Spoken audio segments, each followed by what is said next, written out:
Hello, my name is Alex. Today's podcast is Living History with Alex, and today our episode is going to be with Mr. Tom Carrigan, a retired police and retired Air Force. So we're going to ask him a few questions today, and we can see what we can learn about his history. So, what inspired you to join the Air Force during the mid-1980s, when the Cold War was still shaping military policy? Well, first of all, I want to say thank you for having me. I'm honored to be here, and I appreciate you taking your time to represent and honor veterans that served this country. It means a lot for a young man like you. It's great. I went in, I'm from Pittsburgh, Pennsylvania. I went from high school. I just wanted to go into the military. First of all, I always wanted to go into law enforcement. But in 1985, I decided to go into the military. And that's what brought me to Homestead Air Force Base, which is, in Miami. Yeah, so thanks for coming, and what was your role or specialty during your time in the Air Force? I was assigned as a crew chief. It's basically a mechanic for the jets. I brought some pictures here you could show you. This is my, I was involved in Big Brothers, Big Sisters also. And the kid I had at the time, he made this for me when I retired when I got out of the Air Force. So he did a really nice job. These are just from the shirts. We took them off. I was assigned to the 309th Tactical Fighter Squadron in Homestead. When I first went there, we had F4s. We're like a Vietnam era jet. I don't have any pictures of those. And they phased out pretty quick when I went there. And then we went into F-16s. These are F-16s here. And when you're a crew chief, you're assigned to a plane. So on one side of the cockpit is the name of the pilot. On the other side of the cockpit is your name, which my name is right here.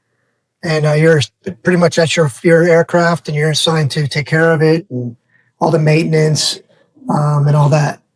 So I enjoyed it. I was there for 3 years. And that's it. That was what we did. We did all the maintenance on the aircraft every day. They would fly. They do their training, what have you. And I got to do a little bit of traveling. At that time, the traveling wasn't so, they weren't doing a lot of traveling, but I got to go to Puerto Rico with my squad. Nice. And it was good. I had a great time in the Air Force. Wow. In 1986, the Challenger disaster increased tensions between the Soviet Union and made headlines. How did events like those affect your mindset or atmosphere in the military? Well, I was already in. I went in in 1985 to 1988. So I was already there. So, once you sign up for the military, you're there. You have to do whatever happens in the world. It's part of just being in the Air Force. When you sign up for any military branch, you're there for 4 years normally, and then you have 4 years inactive duty. So you're gone from it, but they can still call you out, call you back if there's a war, if there's some kind of incident like this. They could call you back if you were just in active duty. Wow. So then we transitioned to you when you joined the law enforcement. What led you to pursue a career in law enforcement after leaving the military? That was always my goal. I always wanted to go into law enforcement ever since I was a kid, a young man like you are, your age. And I kind of thought I would go that route when I went into the Air Force to prepare me to become in law enforcement. But this is a job that they kind of picked for me. They needed, so this is a job I did for them while I was there. But then when I got out, I just applied to all over Dade County, Miami, all over the state of Florida, because I wanted to stay in Florida. Once I left Pennsylvania, I wanted to stay down here. And and then I got hired in 1988 with City of Coral Gables Police Department. Yeah. Oh, that's really cool. So being in the Air Force, making that decision, or any military branch, it opens up the world to any young man. When you get out, you have an honorable discharge. Any employer really looks at that. It's very important for you and an employer. They know you have discipline. They know that you've gone through, the process of the military. It's not an easy process. So a lot of employers look for that when they go to hire you. So it is a good thing. And now they have college. If you go into the military, they pay for your college when you get out or while you're in the military. Also, I meant to tell you, when I was in the Air Force, I also went to college too. So the College of the Air Force, they have a college and on campus right there on base. Miami-Dade had classes you could take. So I started my college, when I was there in Homestead as well. So that's very important, Then I transitioned to go into law enforcement. Was in law enforcement for 37 years. That's amazing. So I got some show and tell here for you for that. Like I said, I started at Coral Gables Police Department. I moved up the ranks to sergeant, and I retired as a lieutenant. I was involved in a SWAT team for about 10 years.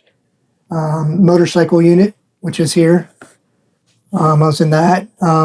I assisted in the Super Bowl that was here in Miami. And also I did the inauguration for President Biden. So they pick people to go there from all over the country. So when he gets sworn in, any president gets sworn in, there's law enforcement from all over the country. And I was honored to do that. And because I did that, they give you a badge to represent that you were there. Then finally, towards the end of career, I became a sergeant. And then I went into a detective division. I worked there. I worked fraud. I worked robberies.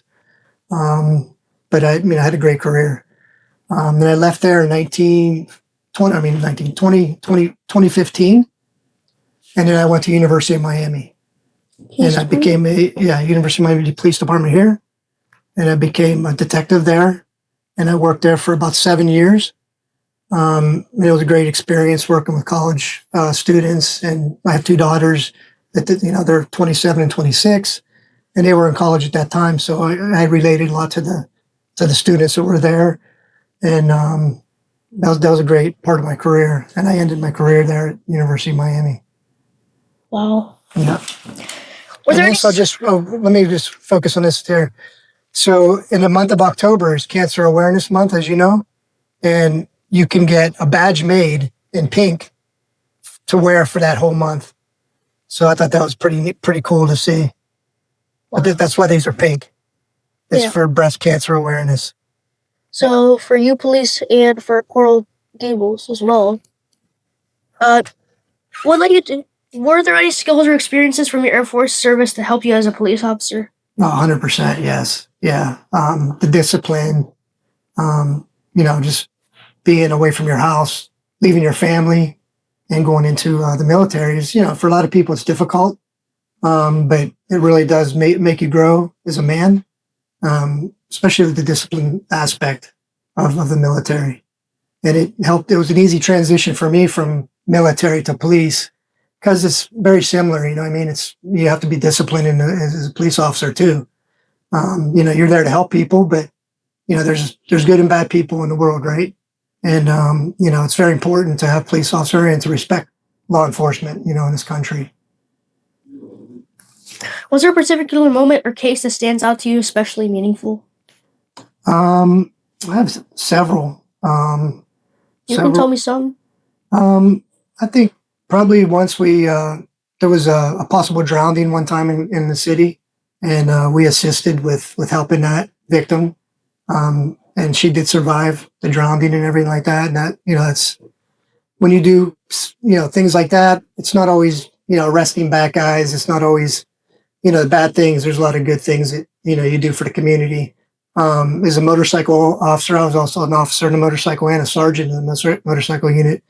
And we do a lot of different events, parades, just all kind of direct presidential escorts. I did several presidential escorts with President Clinton, President Obama, President Bush. And that was it at the end of my career. I had those three presidents, and we did a lot of escorts for them. That was neat. We did an escort for the Olympics, when the Olympics were here. Wow. Years ago. You know how the torch goes around all over the country? So it came into Miami, and we did lead that torch. So it was neat. We had some neat experiences, yes.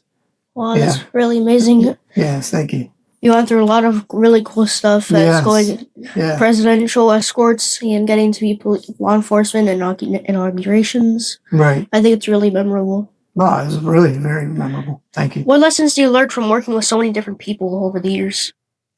That's a great question.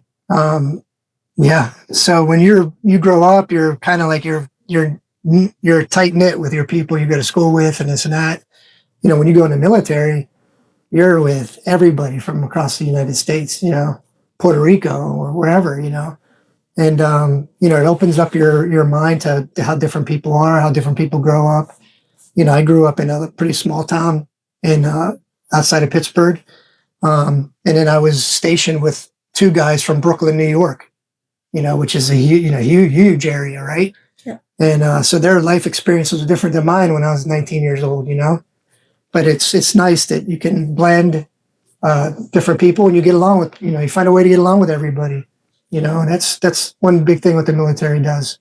You're not isolated. You're really involved with a lot of different people and a lot of different, upbringings of people. Oh. Are you proud of your service? No, 100%. Yes. Yeah. I'm very, very, I feel like I'm a humble person, so I really don't say a lot. Like these things I bring to you today, this is the first time I ever brought them out to anybody. So it's, I don't like to brag about anything you do, but, yeah, I'm proud of, what I did, and it's given me a great life, I have a retirement because of all this, and I was able to bring up my two daughters and put them through college. One of my daughters is married, the other one's not yet, and it's been an honor to serve my country. Yeah. Thank you. And also, what advice would you give to a person like me? Well, I think you're on the right track because I'm super impressed. But do what you want to do in life. You only have one life, and it goes by fast. I'm 60 years old. I don't look like it, right? But I'm 60. And I remember when I went in the Air Force and, 19 years old. I mean, it seems like it was yesterday. The first time I got inside a police car and drove it by myself, it feels like it was yesterday. So, ideal is, you have to do something that you like in life, because if you do something you like in life, it's never a job. It's never a grind that you're like, I got to go to work today. I got to do this, you have to pick something that you really like to do, and it's from the heart. And, it's nice to give back to the community if you can. You might have a job where you really can't do that, but there's always volunteering and church and stuff like that you can give back to the community. Doesn't have to mean you have to be in the military or law enforcement or a fireman or a nurse or a doctor. Great professions, but there's a lot of other things you can do, giving back to the community. I think that's important. Yeah. Thank you. Thank you for your time. That's it for today on Living History with Alex. Stay tuned next time for more videos.